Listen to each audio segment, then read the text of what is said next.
polovica bez lopte.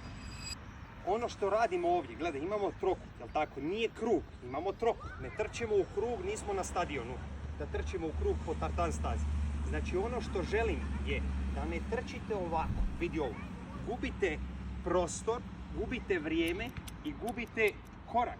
Što bi značilo da puno bolje je na način da iskoristiš ovaj prostor maksimalno. Znači idem tu, spustim se, idem tu, spustim se, idem tu, spustim se, idem tu, spustim se, hop, i odmah u ovom spuštanju mijenjam pravac.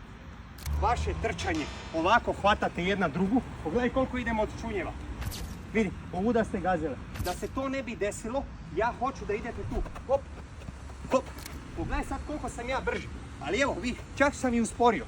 Vidio, usporio sam, ali ja sam generalno puno brži, puno ću više krugova napraviti ovako spor, nego vi onako brzo. Trčajući ovako. Hoću da, znači kad dođete na čulj, spustiš, odmah lomi. Ok, ajmo probati. Tako je. Tako je, bravo. Lomi, bravo, pogled. Odlično. Bravo.